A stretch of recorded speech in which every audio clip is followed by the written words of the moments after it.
Vous écoutez un balado Innovaction.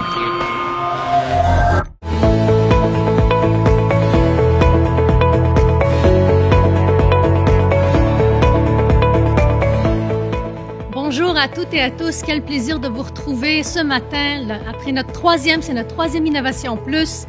Je vous rappelle, c'est nos rencontres mensuelles, virtuelles et matinales où je vais à la rencontre de grands leaders et experts dans le domaine de l'innovation en santé. Je vous rappelle que je pose des questions de tête, intellectuelles, mais également de cœur avec nos invités. Vous pouvez poser vos questions au fur et à mesure. Je vais les prendre, bien sûr, à la fin de l'entrevue avec nos chers invités.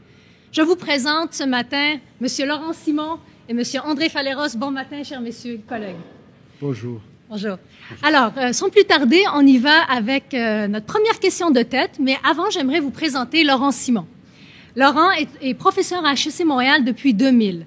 Il mène des recherches sur le management de la création dans la société, en particulier sur le développement et le déploiement des capacités d'innovation dans diverses industries, le jeu vidéo comme la santé, par exemple. Ses projets et interventions portent sur les spécificités du management, des contextes et des pratiques de création. Par exemple, des pratiques de management sur la gestion des projets créatifs. Le cœur de ses travaux vise à mieux comprendre les déterminants de la créativité dans le management, de l'innovation et à accompagner les organisations dans une meilleure maîtrise de leur capacité d'innovation. Avec Patrick Condé, son collègue économiste et professeur en affaires internationales à HEC Montréal, ils ont lancé le pôle Mosaïque, qui est une plateforme de recherche partenariale dédiée à l'étude de l'économie créative et du management de la création. Bon matin, cher Monsieur Simon. Bon matin.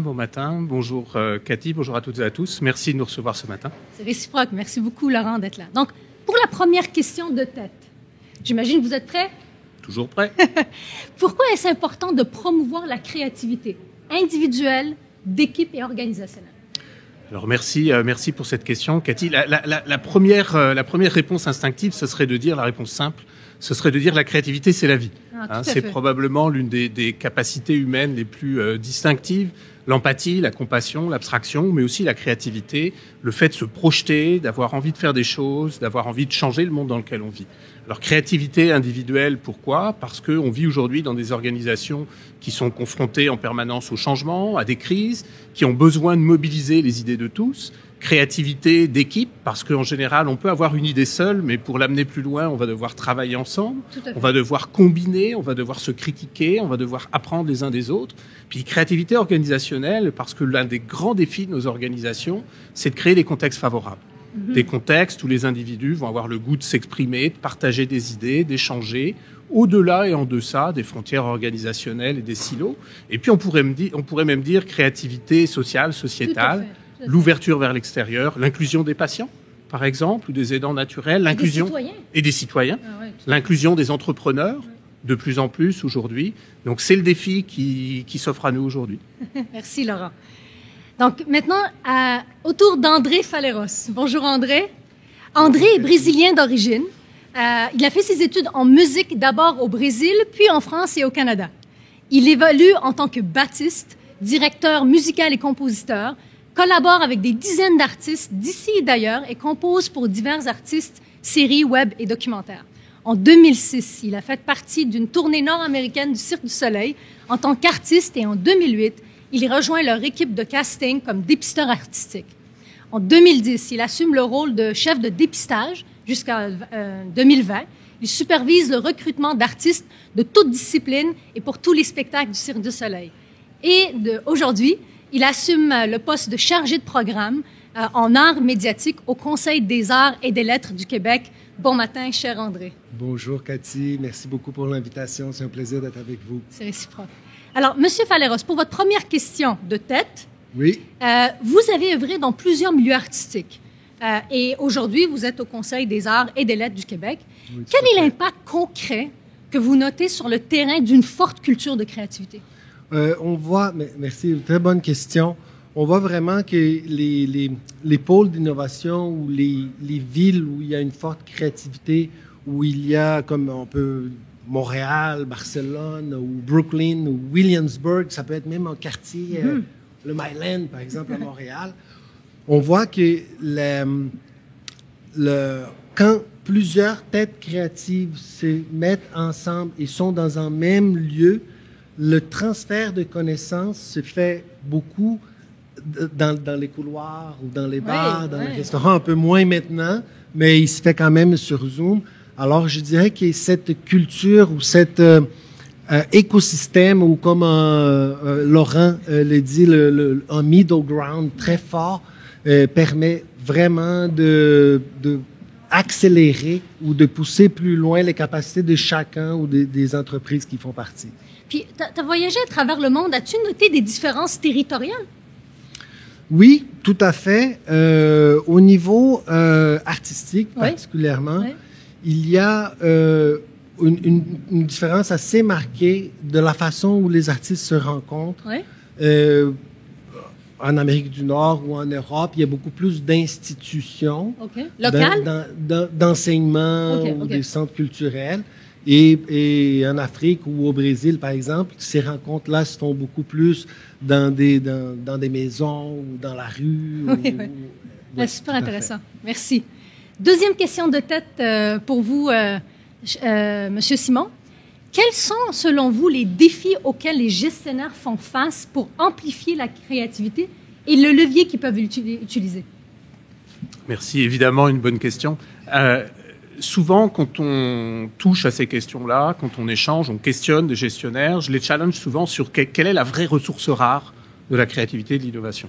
Et la réponse évidente, c'est le temps. Le temps, l'investissement en temps, le rôle des gestionnaires. On peut faire le pari que dans une organisation, les gens, les individus, les employés, les clients, les partenaires vont avoir des idées. Oui, tout à fait.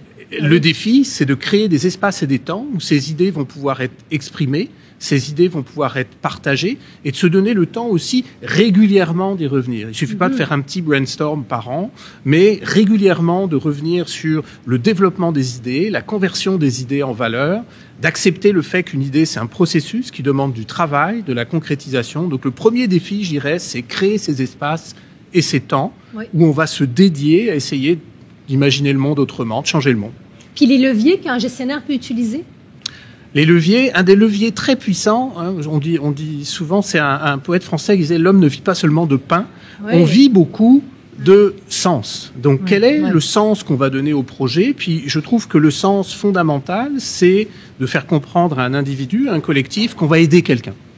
Qui on va aider avec notre projet? On va changer la vie de qui? On va faire une différence pour qui? Si on est capable de formuler ça correctement, ça va avoir du sens, ça va être mobilisant, ça va donner le goût d'en donner un peu plus. Donc gérer par le temps, par l'espace, par le sens, et puis évidemment être présent, accompagner, gérer le trafic des échanges. Puis quel est le rôle de projet dans la créativité? Le projet, on peut le projet avec cette idée qu'on va organiser par étapes le développement d'une idée, c'est une façon de discipliner finalement ces explorations. On a besoin de ça par étapes. De plus en plus aussi, quand on parle de projet, on va parler d'itération, on va parler d'approche agile. On essaye quelque chose, on a une idée, on la concrétise, on la met à l'épreuve, on apprend, on recommence, et idéalement toujours le faire collectivement. Super. Je vais vous poser la troisième question de tête. On a le temps. Quel est le lien entre la gestion de la créativité et la gestion des connaissances? Pourquoi les deux processus de gestion sont importants? Alors merci à nouveau pour cette très bonne question. Dans ce qu'on fait au pôle Mosaïque à HEC Montréal depuis près de 15 ans aujourd'hui, on a toujours insisté sur cette idée qu'il y avait une chaîne de valeur de l'innovation. Si on veut obtenir de l'innovation, mettre en projet une idée qui nous semble pertinente, en amont, il va falloir travailler les idées, se donner du temps pour exprimer les idées, les échanger, les faire mûrir finalement, les débattre. Mais si on veut des idées en amont, il va falloir s'alimenter de connaissances. Au Québec, on demande ce que ça mange en hiver. Les idées, ce que ça mange en hiver, c'est des connaissances. C'est par la combinaison des connaissances, des expériences, qu'on va arriver à faire des hypothèses nouvelles sur ce qu'on vit, à proposer des solutions nouvelles, finalement. Puis quel est le rôle des apprentissages? Parce qu'un apprentissage, c'est un pas de recul face à des connaissances qu'on échange. Pouvez-vous élaborer un peu là-dessus? Alors l'apprentissage, bien souvent, c'est ce qui va nous amener à regarder ce qu'on a vécu, à prendre du recul, mais aussi à changer un peu de perspective. Et donc les apprentissages, les partages d'expériences, essayer, se tromper, c'est encore apprendre quelque chose et c'est encore devenir plus intelligent sur la question qu'on est en train de se poser. Donc partager les apprentissages, c'est une façon de développer une perspective à 360 degrés sur les questions qu'on se pose. Mais à nouveau, le défi, c'est la réflexivité exact. Et le partage. Donc une réflexivité collective, des échanges et le passage à l'action. Super. Merci, Laurent. Merci. André, votre deuxième question et probablement troisième question de tête. Alors, pouvez-vous nous partager un exemple concret de processus que vous avez implanté qui capitalise sur la créativité des individus? Oui, tout à fait. Quand j'ai travaillé au Cirque du Soleil, au département du casting, quand il y avait un nouveau spectacle qui démarrait, il y avait toute une recherche, alors des connaissances, la recherche des connaissances, de ce qui se fait et ce qui est disponible, ce qui a déjà été fait. Ça permet de créer un entre-deux entre ce qui existe, de s'inspirer des autres. Oui, oui. Et de trouver là où il y a une brèche, où quelque chose est possible.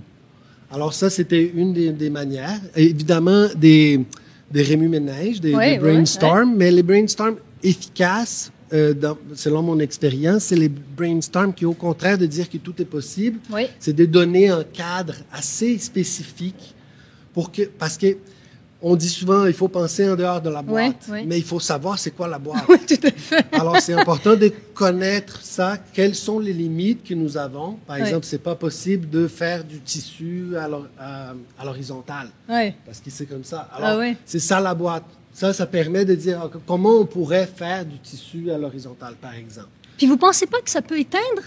Si on dit, par exemple, on peut pas faire du tissu, vous pensez pas que ça pourrait biaiser la session de brainstorm selon votre expérience?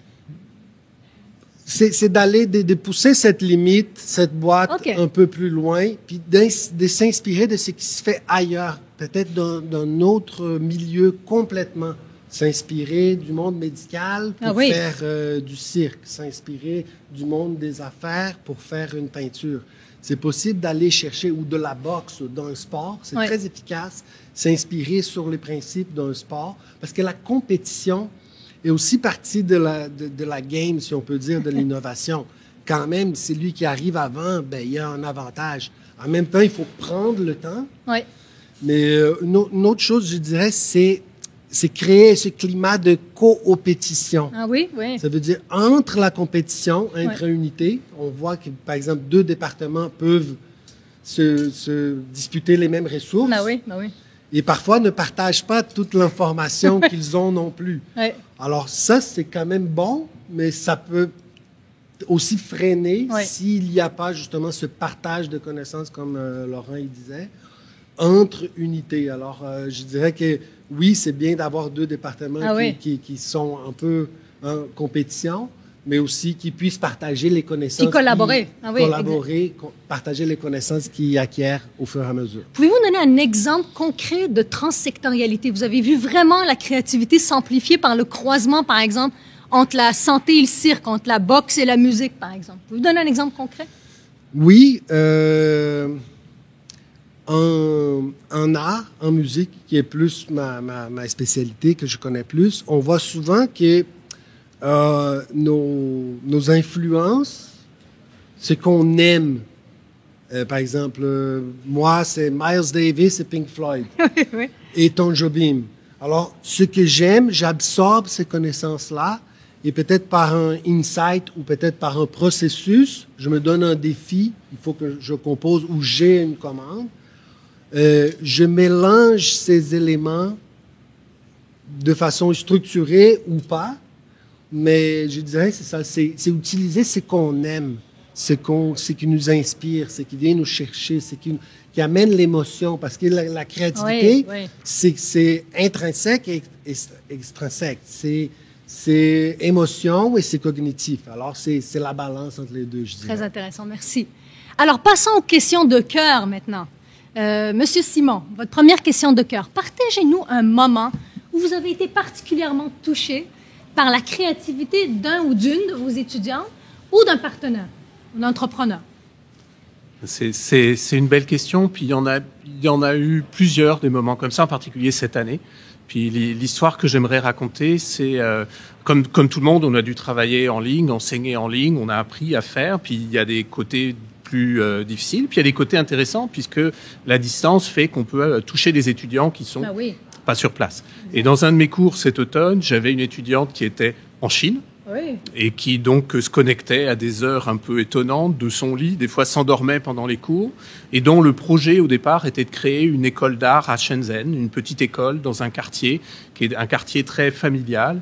Et puis en avançant, vivant la crise, elle a détecté cette charge mentale sur les familles, sur les personnes, et elle a fait évoluer son projet vers une école d'art-thérapie où les parents viennent créer avec les enfants. Alors ils se protègent, ils ont des masques, etc. Et juste cette petite transformation, ce changement d'angle, pour moi, m'a touché, puisque je l'ai vu ensuite en action. Elle m'a envoyé des vidéos, elle m'a envoyé des photos de cet exercice-là. Elle a trouvé une façon d'être pertinente dans son milieu, en changeant un peu l'angle de son projet. Je pense que c'est ce qu'on peut, c'est comme ça qu'on peut avoir un impact sur les gens. Tout à fait. Puis pouvez-vous me donner un exemple d'un entrepreneur, parce que vous travaillez avec des entreprises, oui. Un entrepreneur ou une entreprise, vous avez vraiment été touché, vous avez grandi face à la créativité que vous avez, auquel vous avez fait face et que vous avez témoigné.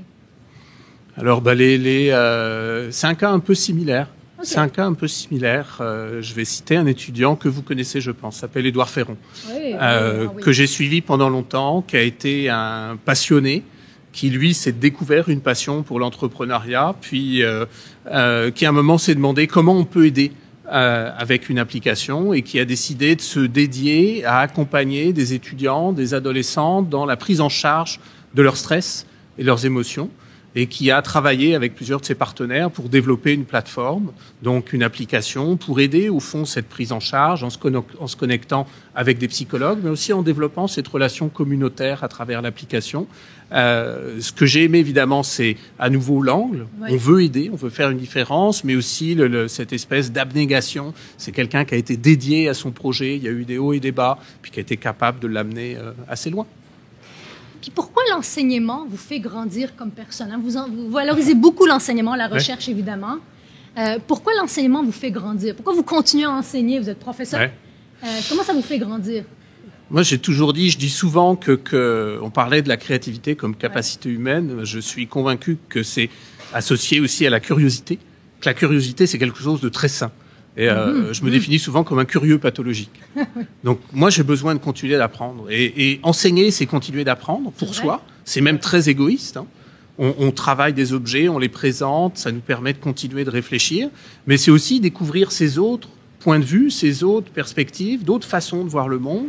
Et puis au fond, c'est l'enseignement, c'est pas aujourd'hui, c'est plus délivrer un message, faire du broadcast, c'est apprendre ensemble, questionner ensemble, expérimenter de plus en plus ensemble. On est dans des formes d'enseignement de plus en plus expérientielles, de plus en plus ancrées, aussi sur le réel, l'entrepreneuriat, l'innovation. Donc, continuer d'apprendre, continuer de grandir, faire une différence quand on est capable.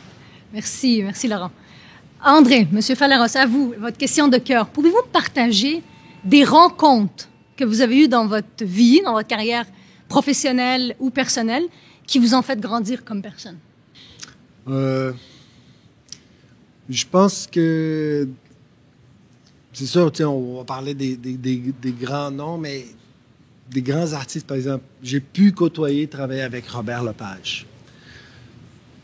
Tu rentres dans une salle, il y a Robert Lepage à côté, tu es un peu intimidé. Et là, je présentais des artistes. Ah oui? Et là j'ai tout de suite, j'ai senti, c'est comme de me mettre à l'aise, d'être intéressé à ce que je présentais, de dialoguer, de demander mon opinion, de faire participer les autres. C'était des rencontres quand même assez inspirantes de voir quelqu'un à son niveau, avec son il est sûr de lui, mais il doute en même temps. Intéressant. Et il utilise les autres personnes comme un miroir pour que l'information aille et revienne, pour tester, voir si ces hypothèses sont quand même plausibles. Alors, j'ai trouvé ça très inspirant. Aussi, je dirais l'école d'été de Mosaïque sur le management de la créativité, ça a été pas une seule personne, beaucoup de personnes que j'ai pu côtoyer, que ce soit Marina Goguet, Madane, tellement de personnes, Sean de Villarail. Oui. Et c'est justement ce qu'on parlait au début, cette culture-là, quand on se retrouve parmi un groupe de personnes qui ont été sélectionnées et qui ont déjà cet esprit-là de la créativité, de la curiosité, d'aller plus loin, de faire quelque chose de mieux, comme Laurent a dit, de rendre la société d'une certaine façon meilleure. Oui. Quand on se retrouve dans un groupe où tout le monde a ça, c'était vraiment très, très inspirant. J'ai une sous-question pour vous, mais parlez-nous un peu de l'école d'été. Monsieur Simon, pouvez-vous nous en parler un peu? C'est quoi l'école d'été en management de la créativité et de l'innovation? Il y a une dizaine d'années, avec mon collègue Patrick Coindé, inspiré d'un projet qui existait déjà dans le spatial, on a décidé de lancer un projet fou. Le projet fou, c'était de dire on va rassembler 70-75 personnes, des étudiants en gestion, en génie, en histoire, en sociologie, avec des professeurs, mais aussi avec des professionnels d'horizons très différents. Et ça a donné un projet interdisciplinaire, mais aussi intergénérationnel, international, pendant 2 semaines. Ces gens-là travaillent ensemble, apprennent ensemble, font ensemble, travaillent sur des projets concrets, se nourrissent de la curiosité les uns des autres, mais aussi de l'expertise les uns des autres, pour continuer d'apprendre, mais aussi pour essayer d'avoir un impact dans notre milieu. J'aimais beaucoup ce que disait André il y a un instant. Moi, j'aime beaucoup cette définition de la créativité qui dit... On parle souvent de la créativité comme un truc qui vient de l'intérieur, mais c'est ce dialogue-là. Hein. Être créatif, c'est s'ouvrir à ce qui n'est pas soi.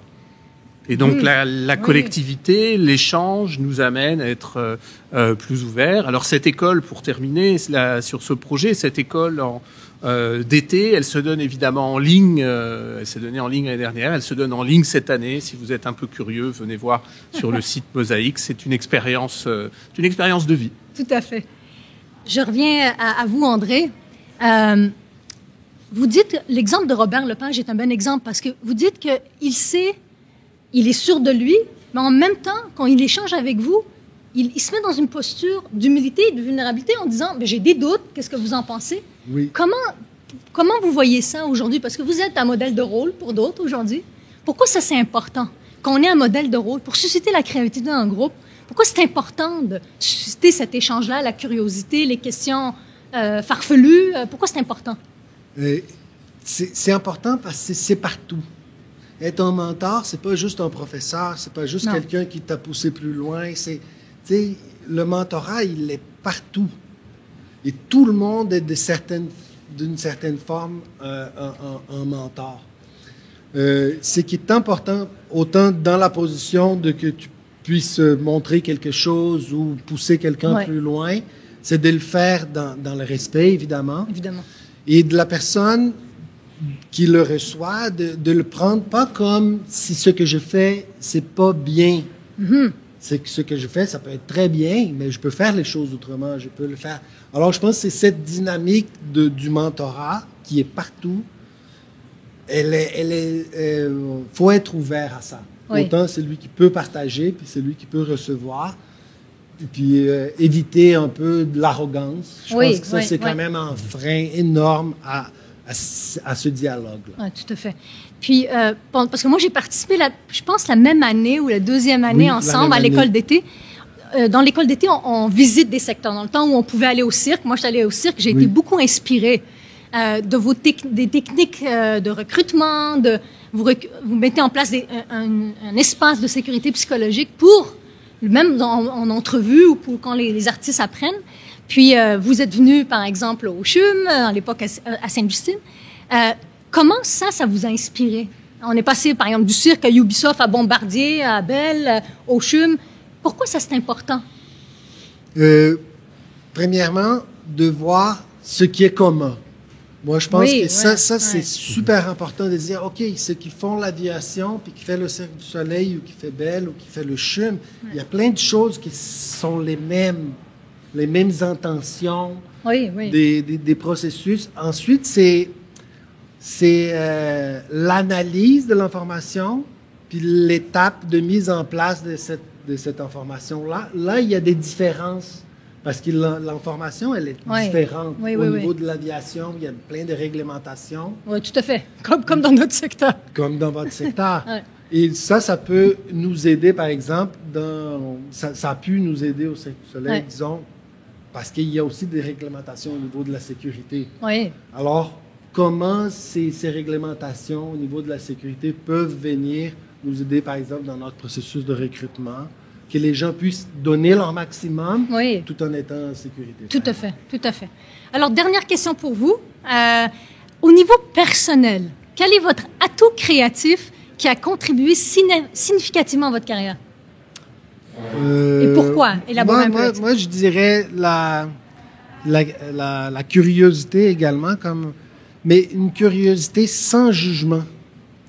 Il faut quand même s'intéresser aux choses qu'on n'aime pas. Intéressant. Tu sais, en musique, par exemple, je suis pas un fan de heavy metal. Oui. Mais je sais reconnaître une bonne chanson quand c'est bien fait. Ou la pop bonbon, ça peut être mal fait, ça peut être bien fait. De s'intéresser aux choses qui sont peut-être loin de nous, ou qui sont peut-être même quelqu'un qui a une opinion politique différente. Oui, tout à fait. D'y intéresser quand même, peut pas être réfractaire parce qu'on n'est pas d'accord. Je pense que je dirais c'est cette qualité-là. Puis il y a une chose que j'amène toujours avec moi, c'est don't worry, be crappy. C'est bon ça. Parce que bon. C'est important d'être rigoureux, mais faut pas attendre que tout soit parfait avant de le mettre en place, parce que sinon on le met jamais en place. Il faut mettre en place quelque chose, puis après faire des itérations pour l'améliorer. Oui, expérimenter, apprendre. Expérimenter, mais pas peur de faire des erreurs. Tout à fait. Vraiment des erreurs, puis donner un produit qui est peut-être pas parfait, mais qui va permettre de l'évoluer. Intéressant. Laurent, la même question. Quel est votre atout créatif qui a contribué significativement à votre carrière? Et j'invite les participants à commencer à écrire leurs questions parce que je vais les prendre très bientôt. Laurent. Vous me faites réfléchir tous les deux, puis je vais vous donner une réponse que j'ai jamais donnée. Parce que j'aurais répondu probablement la curiosité, une curiosité assez 360 aussi, cet intérêt de ramener, de créer des collisions entre des champs variés. Il y a une tension forte en particulier quand on enseigne, on parle souvent du syndrome de l'imposteur, et c'est un truc qui est vrai, ça, le syndrome de l'imposteur. Et ce qui fait qu'on est créatif, cette curiosité, c'est aussi l'insécurité. L'insécurité, c'est lié au doute, c'est le fait de dire ça je l'ai déjà fait, ça a déjà marché dans ce contexte, mais si le contexte changeait un peu, est-ce que les gens le voient de la même façon? Et alors l'insécurité, ça aussi, la meilleure façon, c'est générateur de stress. C'est vrai. Mais la meilleure façon de la gérer, c'est de faire des trucs. La meilleure façon d'en sortir, c'est de faire des trucs. Donc d'aller chercher le livre, d'être curieux, de poser la question, d'essayer des choses. Puis je pense que c'est ça, même en enseignement, on pourrait donner le même cours depuis 20 ans, mais on a le goût de changer parce qu'au fond, on n'est pas sûr, parce que les étudiants nous challengent, etc. Donc, malgré l'expertise, malgré une certaine confiance dans nos connaissances, l'accumulation d'expérience, d'avoir toujours cette espèce de petit doute, cette insécurité, en disant si c'était pas la bonne façon, puis ça donne le goût d'aller plus loin, puis probablement de faire autrement aussi. Très intéressant. Merci, messieurs. Je vous ai posé, moi, mes questions de tête et de cœur. Alors, commençons par la première question. Pas du public, parce qu'on a introduit... Après, j'arriverai au public, je vois vos questions, je vais les prendre dans une minute. On a introduit à la dernière innovation, au dernier Innovation Plus, la question relais. Okay. Donc, Manaf Benchentouf, qui est votre collègue à HEC Montréal, et Vincent Dumès, qui est patient partenaire et co-directeur du Centre d'excellence en partenariat patient, vous posent la question suivante. Quelles sont les meilleures pratiques et les sources recommandées pour être créatif et innover au niveau des modèles d'affaires? Qui veut répondre? Laurent? Je veux bien y aller, puisqu'on travaille, quand on parle de modèle d'affaires, on parle aussi de plus en plus d'un modèle établi depuis une dizaine d'années. Nos collègues Yves Pigneur, Alexander Osterwalder, une matrice qui permet de se donner une représentation de la façon dont une organisation génère de la valeur, économique ou fonctionnelle ou d'usage. Première chose, se former au modèle d'affaires. Deuxième chose, ne pas le prendre comme un objet d'intégration, mais beaucoup plus comme un objet d'exploration. C'est un modèle à 9 cases, jouer avec les différentes cases, et surtout pas le faire seul. Et le faire, pourquoi pas, avec tu évoquais Vincent Dumès, patient partenaire, le faire avec les usagers eux-mêmes. Challenger, en faire 2, en faire 3, des alternatives, jouer avec pour explorer, s'ouvrir des nouveaux horizons, puis les mettre à l'épreuve en les concrétisant. Super. André, voulez-vous ajouter quelque chose? Il y avait une sous-question. Et comment mobiliser les leviers numériques dans de tels processus? Est-ce que vous voulez bondir sur... Je vais bondir, puis ensuite passer au numérique. C'est très intéressant, Laurent, c'est que tu as dit, cette chose d'aller, d'essayer, d'utiliser les utilisateurs comme source d'information pour le tester.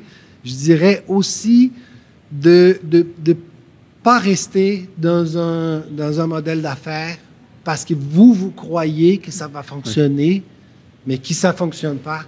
Et si à un moment donné, il faut aussi être capable de lâcher prise, puis dire, ah non, vous êtes entrepreneur, vous n'avez pas besoin de continuer avec cette idée-là, vous pouvez la lâcher, faire faillite. Des grands entrepreneurs en ont fait plein de fois. Tout à fait. D'abandonner un modèle d'affaires puis d'en aller en autre.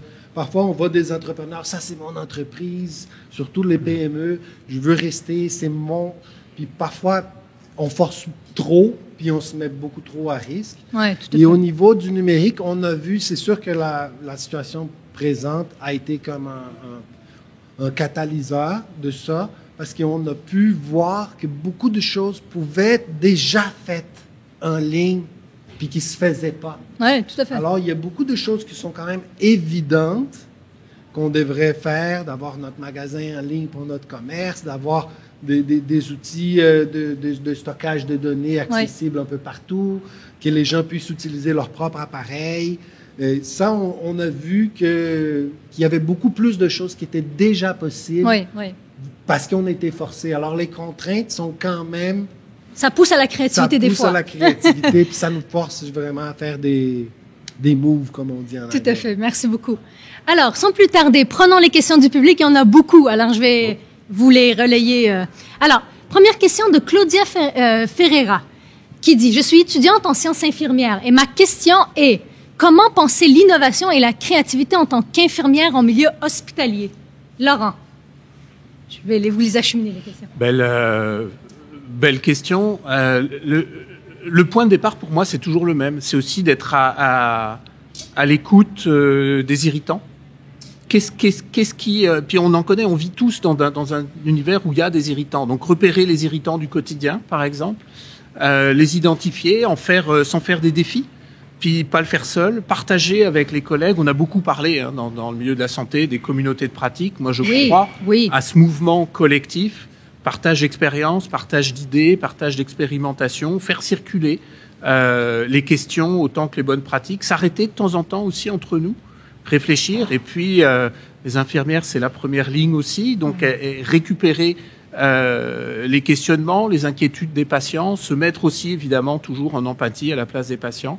Comment on pourrait aider un peu plus, comment on pourrait aider un peu mieux. Pour moi, c'est un point de départ. Tout à fait. L'infirmière est un acteur clé dans les soins de ses patients. Tout à fait. Alors, question pour vous, André, de Joseph Numbissi. Peut-on réellement gérer les idées? Il me semble que le principe créatif étant par nature libre et non codifiable, il serait illusoire de penser pouvoir faire de la gestion des idées. Accompagner ou stimuler les idées ne serait-il pas plus réaliste que de gérer les idées? Oui, vous avez raison. Toutefois, il y a quelque chose que, premièrement, c'est important de vivre la fantaisie, vivre les idées. Laisser l'idée, prendre le temps que cette idée-là apporte le plaisir, peut-être d'imaginer quelque chose qui est impossible. Oui, c'est important de vivre ça, ce plaisir de l'utopie. Ça vient nourrir un peu notre propre idée. Ensuite, gérer l'idée, selon ma perception, c'est lui donner un chemin. Quel chemin cette idée doit prendre pour arriver? C'est pas la gérer pour la transformer ou la diminuer, mais c'est de bien guider. Ah, vous avez cette idée-là, ben vous devriez aller parler avec telle personne, capter telle information, et de là, prendre des nouvelles décisions. Alors, je dirais donner un chemin. Puis, je sais que vous voulez élaborer, parce que c'est un de vos expertises. On a même vous avez écrit un chapitre de livre dans Innovation en santé là-dessus. Avant de vous laisser élaborer, il y a une sous-question qui, je pense, va alimenter votre réponse. Quels sont les liens à faire entre la créativité et la notion de valeur? Mais faites du pouce sur la réponse de André. Je fais. Puis, on est là, on pourrait avoir une conversation très étendue, mais on est en Occident en particulier, on est plein de clichés sur la notion d'idée. On a toujours l'impression que les idées, quelque part, c'est l'inspiration divine, ça vient d'en haut, et que l'idée, c'est le Eureka d'Archimède. L'idée, elle arrive, et puis c'est réglé. Dans les faits, quand on regarde comment travaillent des créateurs dans différents milieux, une idée, c'est l'arrivée de quelque chose et le début de quelque chose. L'idée, elle vient pas de nulle part, elle vient d'une frustration, elle vient d'un irritant, elle vient de la rencontre de plusieurs connaissances. Et avoir une idée, c'est le début de l'engagement dans un chemin.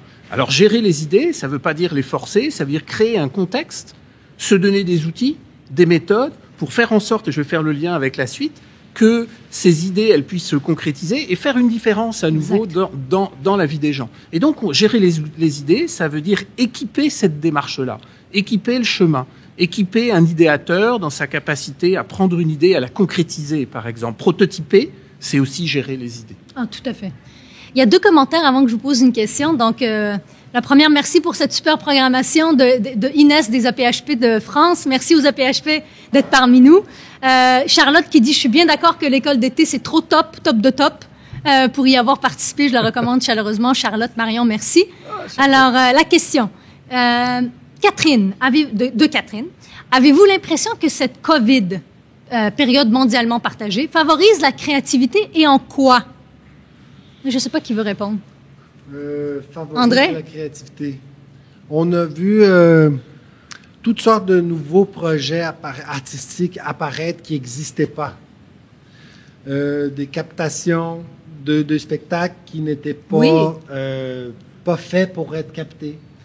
Ou du mélange de diverses disciplines.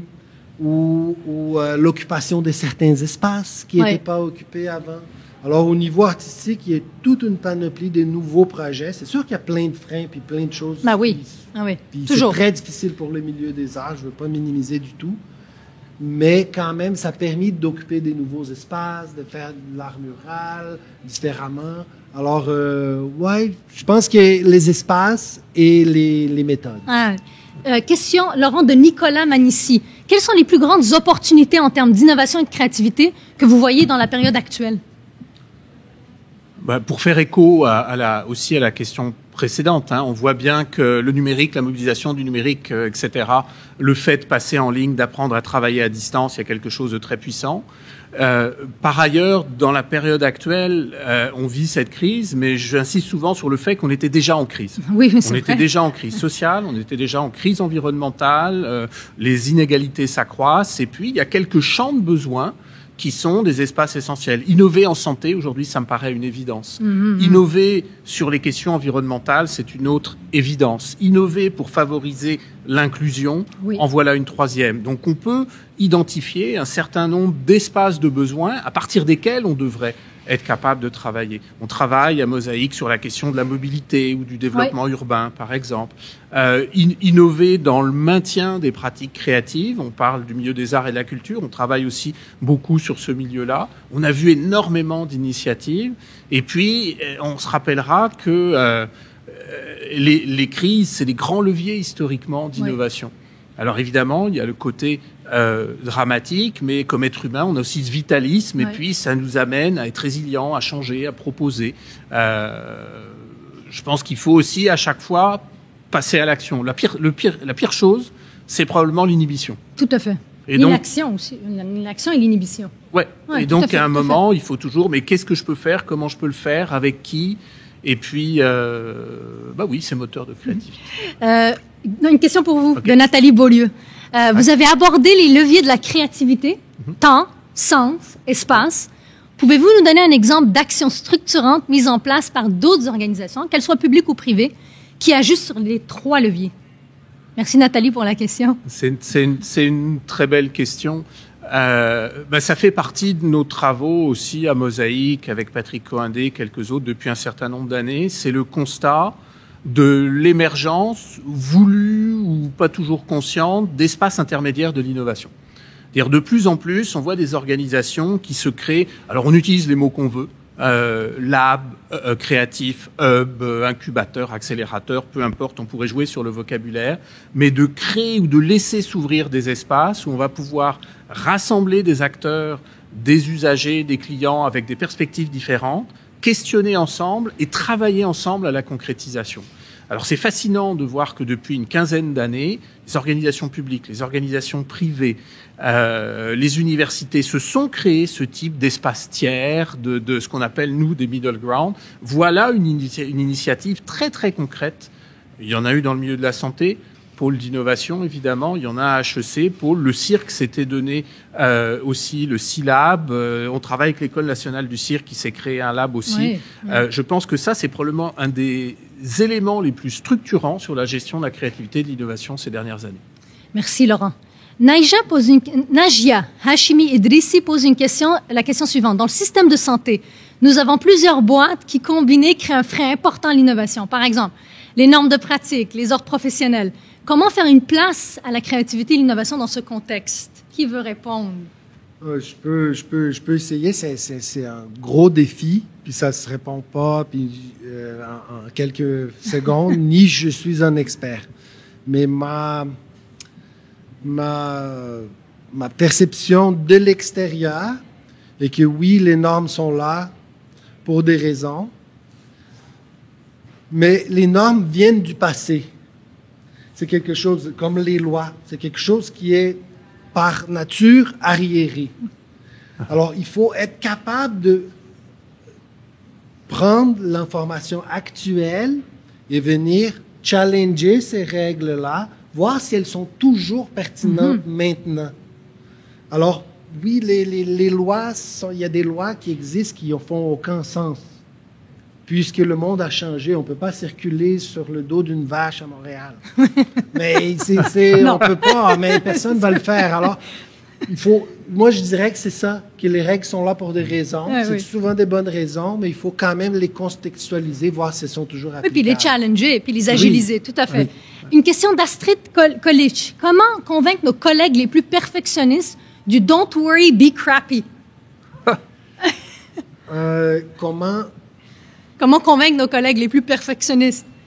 Moi, je dirais, c'est de pas les convaincre qu'ils doivent être crappy. Ça n'arrivera pas parce qu'ils sont pas comme ça. Oui. C'est de les convaincre, de dire, essayons une fois l'État. Par exemple, on a un nouveau formulaire pour les patients. Il n'est pas parfait, les cases sont pas toutes belles, il y a des bugs, ici, c'est pas beau. On peut-tu l'essayer comme ça, voir si ça fonctionne?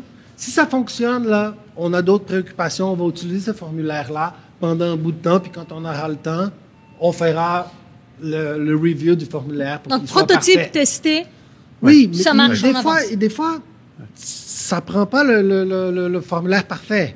Des fois, c'est le formulaire crappy, là, il va faire la job, ça va être pareil. Parce qu'on a d'autres choses peut-être plus importantes à passer du temps. Merci. Une question d'Alexandre Pires. Oui. J'entends certains amis, collègues se dire « Je ne suis pas un créatif, moi ».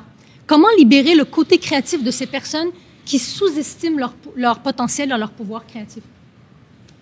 C'est une question qu'on a souvent.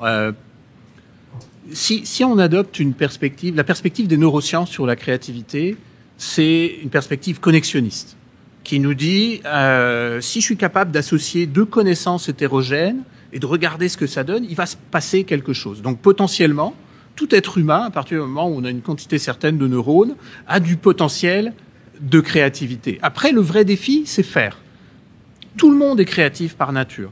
Est-ce qu'on laisse cette créativité s'exprimer ou non? Est-ce qu'on s'y essaye?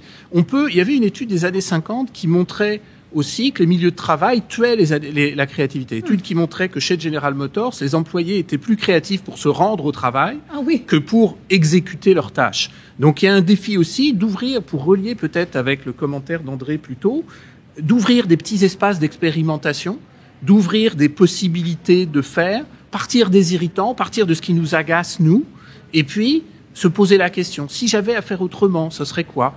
Échanger, parler. Puis on se rend compte que très rapidement, donner la parole, ouvrir la possibilité, puis la créativité, elle va s'exprimer.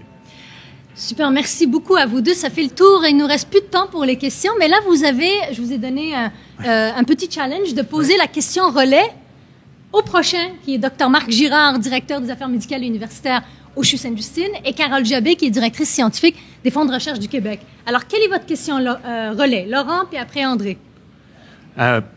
Pour moi, la question relais, elle est très simple à poser, évidemment, très compliquée à répondre. Quels seraient pour vous les 3 freins organisationnels, les 3 verrous à lever pour que la créativité, l'innovation deviennent une démarche collective dans l'organisation? Quels seraient les 3 verrous à lever? Excellent. Et André, la question relais? La question relève comment, on parle beaucoup de gestion de connaissances, mais comment le courtage de connaissances peut être fait d'une manière efficace à l'intérieur d'une organisation, mais aussi intra-organisation. Alors, ce courtage, ce travail de la gestion et du partage de venir activer les divers leviers des connaissances. Super, merci beaucoup. Merci. Donc, merci beaucoup à vous deux pour cet échange super agréable ce matin. J'aimerais vous rappeler, chers participants, quelques points. Donc, un cumulatif des questions et réponses seront disponibles sur notre site web pour cette session-ci, mais également pour la dernière, et je prie de m'excuser, la dernière fois, on n'avait pas vu les questions du public, mais on les a relayées sur le site. Donc, merci beaucoup d'aller les consulter. Merci aux questions de la dernière séance. Je vous rappelle que les produits de connaissances de Innovation Plus, donc le balado, la vidéo, ainsi qu'un résumé graphique, j'ai une petite surprise pour nos invités, un résumé graphique sera aussi disponible sur le site d'Innovation Plus. La prochaine rencontre, je vous invite à notre prochaine rencontre Innovation Plus, qui est Innovation Plus Pertinence, qui aura lieu le 26 mai à 7h30 avec Carole Jabet, qui est directrice scientifique des fonds de recherche du Québec en santé, et le Dr Marc Girard, qui est directeur des affaires médicales et universitaires au CHU Sainte-Justine. Au plaisir de vous retrouver le 26 mai à 7h30. Bonne journée.